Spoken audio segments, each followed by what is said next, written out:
Dans cette seconde partie sur les équations et inéquations impliquant des logarithmes népériens, nous allons affronter des situations plus délicates, puis faire le point sur les différentes stratégies. On doit résoudre une inégalité, on a un logarithme à gauche et à droite. On peut donc soit appliquer un exponentiel en précisant que l'exponentiel est croissant, soit appliquer la formule ln de a plus petit que ln de b est équivalent à a plus petit que b, d'où l'expression suivante, bien préciser que le logarithme est croissant sur r. Ensuite, aucune difficulté, on simplifie, on obtient x strictement inférieur à 3/2, d'où le résultat suivant. Or, ce résultat est faux car avec les logarithmes, il faut toujours commencer par se préoccuper de l'existence. Il faut donc que x plus 3 et moins x plus 6 soient positifs. Autrement dit, que x soit strictement supérieur à moins 3 et x strictement inférieur à 6. D'où la condition d'existence de notre inégalité, x doit appartenir à moins 3, 6. Puisque les calculs nous ont amené à conclure que x doit être plus petit que 3/2, la solution est donc moins 3, 3/2. Le résultat précédent était donc faux. Autre exemple, on commence par s'intéresser à la question de l'existence. Il faut que x soit strictement positif et strictement supérieur à moins 1. Donc par conséquent, x doit appartenir à l'intervalle des nombres strictement positifs. Ensuite, on a envie d'appliquer un exponentiel, mais le logarithme est protégé par le 2. On voudrait le rentrer à l'intérieur. Et heureusement, ce qui tombe bien, c'est qu'on a une formule pour ça. 2ln de x et ln de x carré. Là, on peut appliquer l'exponentiel à gauche et à droite. Pas de difficulté. Ensuite, on renvoie tout à gauche. Et on doit reconnaître une équation de degré 2. On va appliquer ici un delta, on trouve un delta positif, donc il y a deux racines. La première est strictement positive, donc elle appartient bien à l'intervalle d'existence. Par contre, la deuxième, elle est négative, donc la solution se réduit à une seule valeur. On voit ici l'importance de s'intéresser à l'existence. À nouveau, une équation contenant les logarithmes, donc on s'intéresse d'abord à l'existence, ici sur 0 plus l'infini.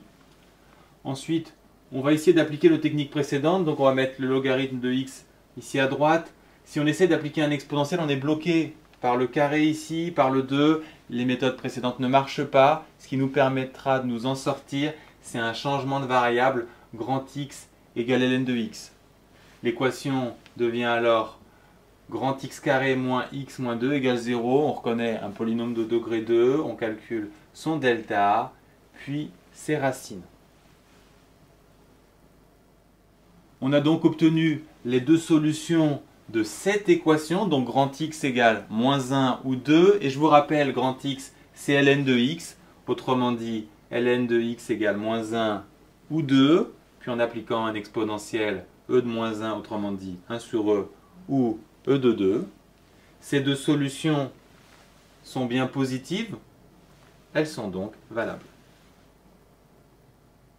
Dernier exercice, c'est un classique de concours, ça serait l'exercice le plus difficile d'un DS. ln de 2x égale x moins 1. Si l'on applique un exponentiel, on va bien éliminer le logarithme, mais on va récupérer de l'autre côté un exponentiel. Et pour éliminer l'exponentiel, il faudrait appliquer un logarithme, on n'en sort pas. La seule solution, c'est de tout passer à gauche, égale 0, et on introduit une fonction qu'il faut étudier. L'étude de fonction comportera l'ensemble de définitions. Il faudra chercher le tableau de variation, puis les solutions seront trouvées après avoir fait et appliqué le théorème des valeurs intermédiaires. On est parti. Ensemble de définitions, 2x doit être strictement positif, donc 0 plus l'infini.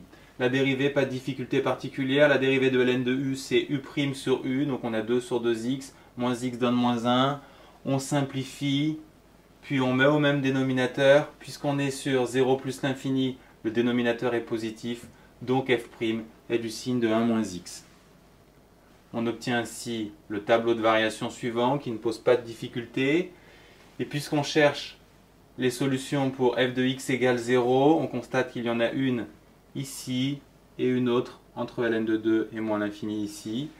On démontre tout ça avec le théorème des valeurs intermédiaires. Je vous rappelle, continuité, stricte croissance, valeurs intermédiaires, les hypothèses, et ensuite vous concluez. Même chose pour l'intervalle 1 plus l'infini et vous obtenez les deux solutions.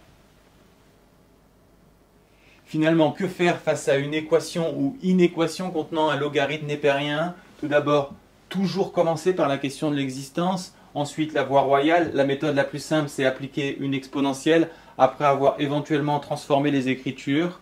Bien penser à justifier les inéquations par la croissance de l'exponentielle ou du logarithme. Si cette méthode ne marche pas, regardez de quoi est constituée votre équation. Si vous avez des ln de x carré et ln de x, alors vous allez plutôt effectuer un changement de variable de type x égale ln de x. Si par contre vous avez une expression comportant ln de x et x, vous allez plutôt opter pour une étude de fonction.